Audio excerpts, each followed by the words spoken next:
Bonsoir à tous. À la une de ce journal, mouvement d'humeur à la prison centrale de Yaoundé.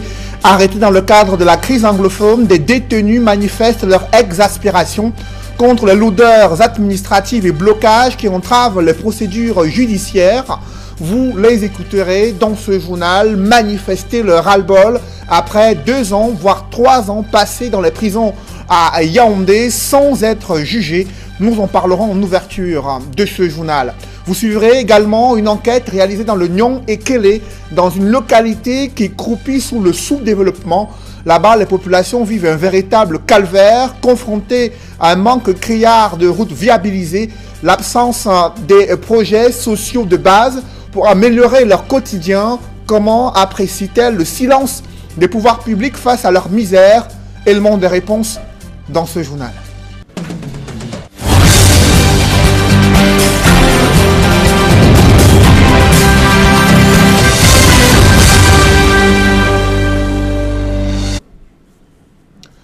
Merci de suivre cette édition complète de l'information sur Equinox Télévision. D'abord, ces images qui circulent sur la toile, des vidéos devenues virales, qui montrent un mouvement d'humeur à la prison centrale de Yaoundé. Il s'agit des détenus arrêtés dans le cadre de la crise anglophone. Ils s'insurgent contre leur maintien en prison sans jugement. D'autres déplorent les lourdeurs administratives et des blocages qui, selon eux, entravent les procédures judiciaires. Rassemblés dans la cour de la prison centrale de Yaoundé, ils manifestent depuis ce matin, et ce, jusqu'en ce début de soirée. Ils étaient aux dernières nouvelles dans la cour de la prison centrale de Yaoundé. Selon des témoins, les autorités pénitentiaires ont essayé de les rencontrer, mais ils ont rejeté l'offre de négociation et demandent l'intervention du gouvernement pour leur libération. Cette grogne sociale a suscité la solidarité d'autres prisonniers, lesquels ont dénoncé les conditions inhumaines d'incarcération.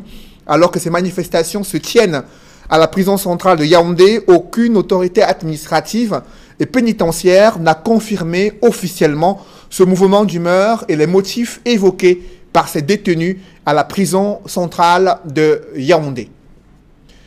Évoquons à présent ce renforcement des liens entre le Cameroun et la Suisse concernant la base d'imposition entre les deux pays et l'enjeu de lutter contre la fraude fiscale. Une convention a été signée entre l'ambassadeur de Suisse au Cameroun et le ministre des Finances. L'objectif est d'améliorer la coopération économique et financière entre les deux pays et éviter une double imposition entre la Suisse et le Cameroun. Je vous propose d'écouter à cet effet l'ambassadeur de Suisse au Cameroun. Alors, je suis très content d'avoir ouvert le deuxième round des négociations entre le Cameroun et la Suisse pour arriver à une fiscalité compétitive, une convention contre la double imposition. Le ministre Montazé, avec le ministre des Finances suisse, avait ouvert en juin dernier ces négociations. Donc, nous espérons cette semaine de finaliser. Et comme ça, avancer ensemble pour avoir plus d'investissements et une présence des entreprises de qualité qui participent au développement de l'économie camerounaise.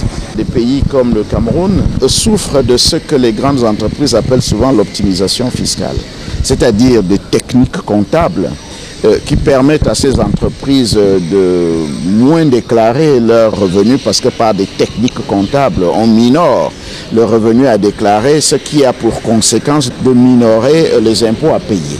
Or, nous savons le rôle des impôts dans un pays comme le Cameroun, notamment en cette période où nous devons faire un effort pour accroître ce que nous appelons les recettes non pétrolières, pour être moins dépendants des revenus pétroliers et donc pour être beaucoup plus résilients.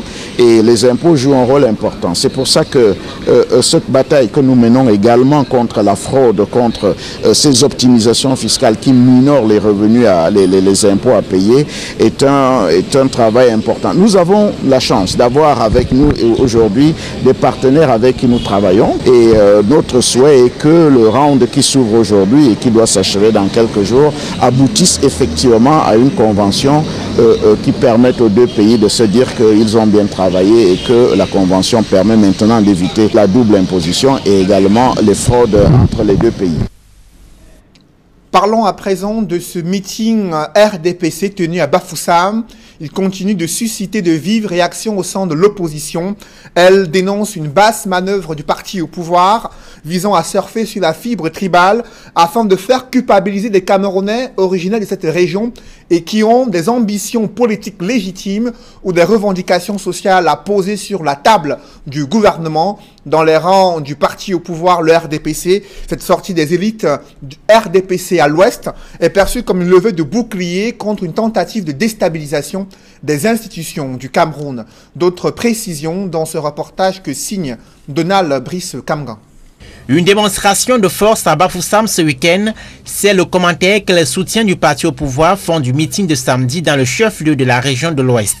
Il fallait à tout prix que l'Ouest réagisse aux manifestations de la brigade anti-Sardina contre le séjour du chef de l'État à Genève, explique Pascal Chalma Messanga-Nyamding. Le président de la République vient d'essuyer une humiliation à nul autre pareille menée par nos compatriotes à Genève. Vraiment, il faut dire que ça a été quelque chose d'insupportable et difficile parce que quel que soit le cas, le président Paul Biya est le président de tous les Camerounais. Jean-Robert Wafo du Social Democratic Front s'indigne de l'utilisation de la fibre tribale par l'élite de l'Ouest et la classe politique au pouvoir. Le tribalisme est instrumentalisé par une élite prédatrice qui agit tant dans le secteur économique que dans le secteur politique. Il faut que ce soit clair. Alors, jouer le jeu du tribalisme, c'est servir effectivement ces gens. Le mouvement pour la renaissance du Cameroun, pour sa part, s'insurge contre la politique du 2 poids 2 mesures des autorités administratives qui se montre peu ouverte aux manifestations de l'opposition avant de décrire les conditions de vie des populations de la ville haute du meeting. Je veux bien comprendre comment peut-on organiser un meeting à Bafoussam dans une ville où un bon nombre d'écoles publiques ont des élèves qui s'asseyent à même le sol pour prendre des cours, où on a des écoles primaires publiques avec un maître qui est à la fois directeur, médecin pour les enfants, surveillant général, il fait tout avec une seule classe où des enfants de différentes classes se retrouvent pour suivre les cours. Pour Pascal Chalma Messanga-Nyamding, la manifestation qui a rassemblé les militants et cadres du parti au pouvoir était nécessaire pour prouver, entre autres, l'adhésion de la région de l'Ouest aux idéaux de la cohésion nationale. J'ai beaucoup apprécié cette initiative parce que, vous savez, il y a eu la montée du tribalisme. Certains ont étiqueté abusivement et à tort les Bamileke. Je pense qu'on a constaté deux choses. L'Ouest, ce n'est pas seulement l'Ouest Bamileke. Il y a le Noun, j'ai même mes frères de Sawa de Sanchou, il y a les Bamileke. Et les Bamileke, on l'a vu, ne sont pas des tribalistes. Je crois que ce point-là doit être noté à l'effet de dire que nous sommes dans une démocratie de soutien. À l'évidence, le meeting de Bafoussam donne matière à débattre à la classe politique dans un contexte marqué par la montée en puissance du repli identitaire. Je vous le disais en titre, dans le département du Nyong-Ekele, Ezeka se porte mal, notamment certains quartiers où il y a une exploitation de l'or. Et le constat fait par les populations, c'est le désenclavement total malgré l'exploitation artisanale de l'or dans cette localité, notamment un quartier nommé Pombé, où les populations souffrent le martyre. Absence d'eau courante, les routes qui sont loin d'être viabilisées, les écoles également inopérantes et l'accès aux soins de santé de plus en plus difficile dans le Nyong-Ekele. C'est le constat que font nos reporters Joël Niem et Jean-Paul Chouniat. Pombé, c'est d'abord l'histoire controversée d'un quartier enclavé, en plein cœur des Eka, chef-lieu du département du Nyong-Ekele. Faute de voie d'accès, Pombé est presque coupé du reste de la ville des Eka. S'y rendre par cette saison de pluie est un petit chemin de croix pour tout usager de la route. Nous avons dans ce quartier-là, ce n'est que la route. La route. Au quartier Pombé, nous avons le problème de route. Parce que il n'y a pas de canalisation. Une fois au quartier Pombé, le premier constat qui frappe tout visiteur, c'est son relief dévasté par les orpailleurs. Ils creusent et retournent la terre dans tous les sens à la recherche de l'or. Partout où l'or a été creusé, il y avait un sentier qui menait vers le lycée. Aujourd'hui, les enfants ne peuvent même plus passer par là parce qu'ils ont laissé un peu les trous partout. On ne sait pas à quel saint se vouer. Une fois les crevasses remplies d'eau de pluie, cette exploitation artisanale sauvage à la quête du précieux métal a déjà eu des conséquences irréversibles sur l'unique point d'eau du coin qui approuve tout Pombé et 7 autres quartiers environnants. On dit l'eau c'est la vie. Et quand vous regardez derrière moi, vous voyez que vous-même vous constatez, c'est pas à moi de dire, vous-même vous le voyez, le constat est amer. À cette souillure de l'eau à boire causée par les chasseurs d'or, il y a aussi les eaux de ruissellement du mini-viaduc aménagé par la Camraille. Des ruissellements qui proviennent de Ramblay et qui ne peuvent couler. Sur cette correspondance, le chef du quartier dit avoir saisi la société de chemin de fer. Une doléance restée sans réponse. Parmi les infrastructures sociales de base qui manquent à Pombé, il y a une école primaire digne de ce nom. Celle qui en tient lieu a réussi l'exploit d'être même bilingue, sans le moindre bâtiment. Ce sont des bandes que nous avons nous-mêmes fabriquées. Et les tableaux, ça fait 3 salles de classe ici, comme vous voyez les tableaux. Classe 1, classe 2. La famille nous a donné le WC qu'on peut utiliser. Donc il y a le problème de manque de médicaments. Il y a seulement un petit l'alcool, il y a la quinine, le para. Le cycle complet de la Silokou Moyen 2, logé dans cette baraque offerte par le chef de quartier à la création de ce temple du savoir en 2016. L'État nous a envoyé 2 maîtresses anglophones, plus la directrice et une maîtresse des parents d'élèves qui est à la charge de l'APE. Complètement sous-développé, Pombé reste l'ombre de lui-même. Ses habitants vivant sur un espoir empreint de désespoir de voir un jour fleurir dans leur quartier des points d'eau modernes, des routes aménagées et la construction d'autres structures sociales d'encadrement des populations. Où en est-on avec la politique d'accompagnement des petites et moyennes entreprises au Cameroun? Plusieurs fois, le gouvernement a brandi ses outils d'accompagnement des PME, mais à la réalité, ces petites et moyennes entreprises souffrent des difficultés d'accès au financement et des difficultés managériales pour pouvoir améliorer leur production et être compétitives sur un marché de plus en plus concurrentiel. Le gouvernement s'est penché une fois de plus auprès de la bourse des PME, bourse de sous-traitance, afin d'évaluer les projets mis en œuvre et d'effectuer des corrections pour permettre aux PME d'accéder à des plus grands marchés de sous-traitance au Cameroun. Des précisions avec Innocent Abega et Xavier Foka.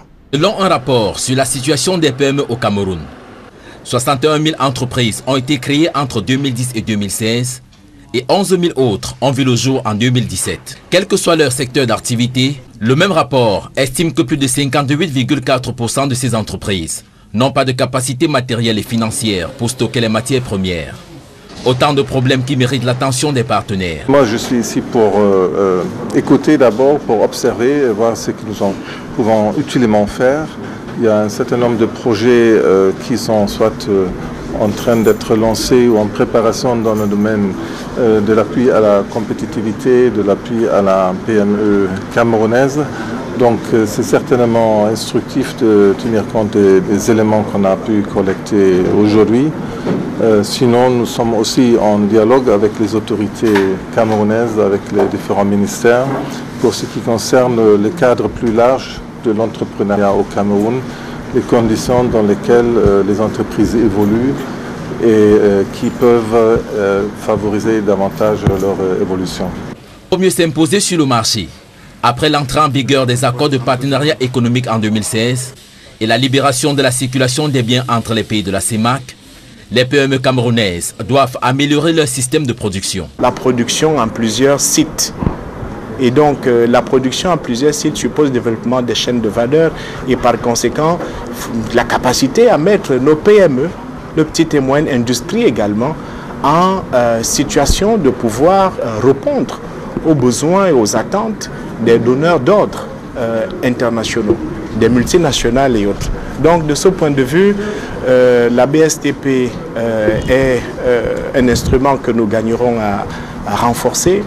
Le tour effectué par le ministre des Petites et Moyennes Entreprises, de l'économie sociale et de l'artisanat dans les entreprises de Douala lui a permis de toucher du doigt les réalités vécues par ces dernières. Il lance un appel aux entrepreneurs. J'invite les autres compatriotes qui en fait ont des rêves, qui veulent les concrétiser, de se rapprocher des structures que l'État a mis en place, mais en même temps de tout l'écosystème vertueux que nous sommes en train de consolider pour que des créateurs de richesses, des créateurs d'emplois puissent émerger. La solution passe aussi par la mise en place des bonnes politiques d'encadrement pour les PME et surtout le renforcement du partenariat public-privé et le soutien des PME aux procédures des marchés publics. Après avoir adressé une lettre de félicitations aux Lionnes de volleyball, championnes d'Afrique, le chef de l'État a instruit le Premier ministre chef du gouvernement de les recevoir lors d'une cérémonie qui doit se tenir demain mardi du côté de Yaoundé, réception de l'équipe nationale de féminine de volleyball du Cameroun, championne d'Afrique sur instruction du président de la République. Elles seront reçues par le Premier ministre chef du gouvernement. Un public reportage dans ce journal, le groupe scolaire bilingue Sainte-Marie qui a tenu à célébrer le départ en congé de ses élèves, mais également de peaufiner déjà ces stratégies visant à améliorer les performances scolaires pour l'année prochaine, l'année scolaire 2019-2020, et améliorer le cadre pour l'accueil des enfants dès la prochaine rentrée scolaire. Reportage.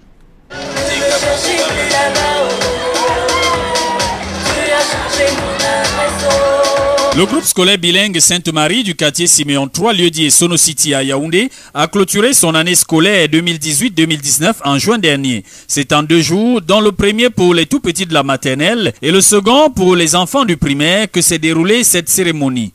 Occasion pour les parents de faire de brillants témoignages au sujet de l'excellent travail abattu par l'administration et le corps enseignant du groupe scolaire bilingue Sainte-Marie au profit de leur progéniture. Les élèves de la maternelle et du primaire ont quant à eux présenté leur savoir-faire incontestable à travers récits, chants, ballets, dictées, calculs, sketchs et surtout le journal parlé bilingue devenu culte en pareille circonstance. In education, excellence from Brian results recorded. Actualité sur la session bilingue et l'ouverture des salles multimédia.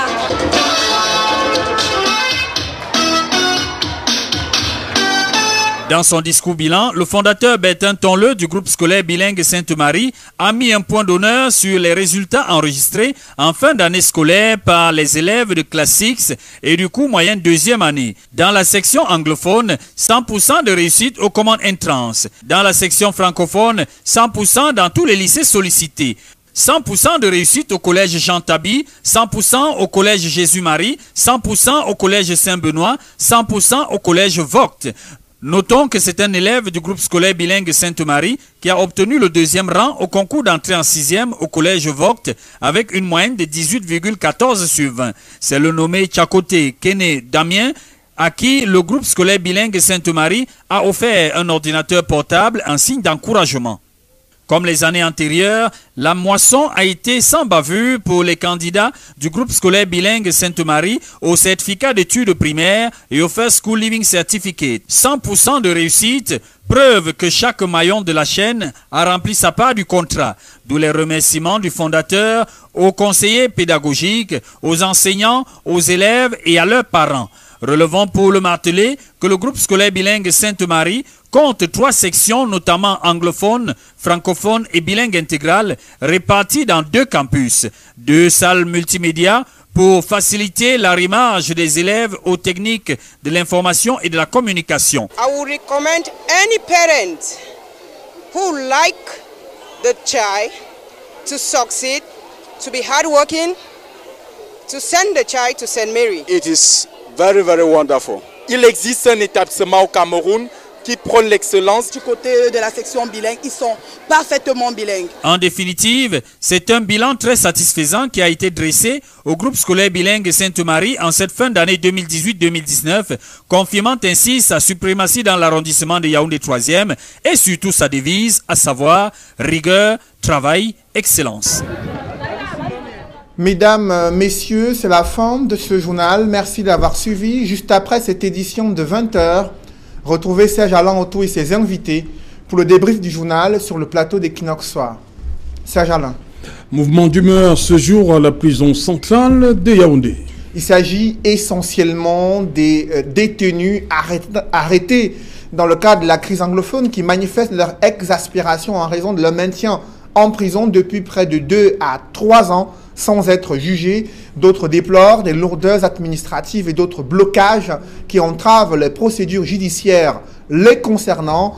Malgré la tentative d'arbitrage menée par les autorités pénitentiaires, ils réclament leur libération et manifestent depuis le matin jusqu'en ce début de soirée dans la cour de la prison centrale de Yaoundé. Et jusqu'ici, aucune réaction officielle des autorités administratives à cet effet. Voilà, c'est donc l'essentiel des Equinox Soir, deuxième partie. Cédric Nouffelé. Bonne soirée à vous. Bonne soirée à vous, Serge Alain. Rendez-vous demain 20h. Rendez-vous demain 20h. Madame, monsieur, dans un instant, la suite Equinox Soir.